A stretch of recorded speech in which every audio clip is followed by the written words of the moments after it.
Bora fazer agora isso aqui.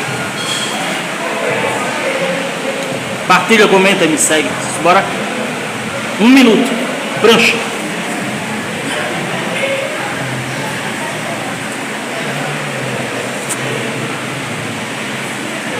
E aí, você gosta de fazer prancha? Faça.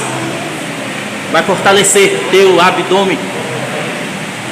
Vai ajudar no teu metabolismo. Então, é só ficar parado. O tempo que tu aguentar. Eu faço só 1 minuto aqui para o vídeo não ficar grande, mas eu faço mais. Eu faço 3, 2, depende.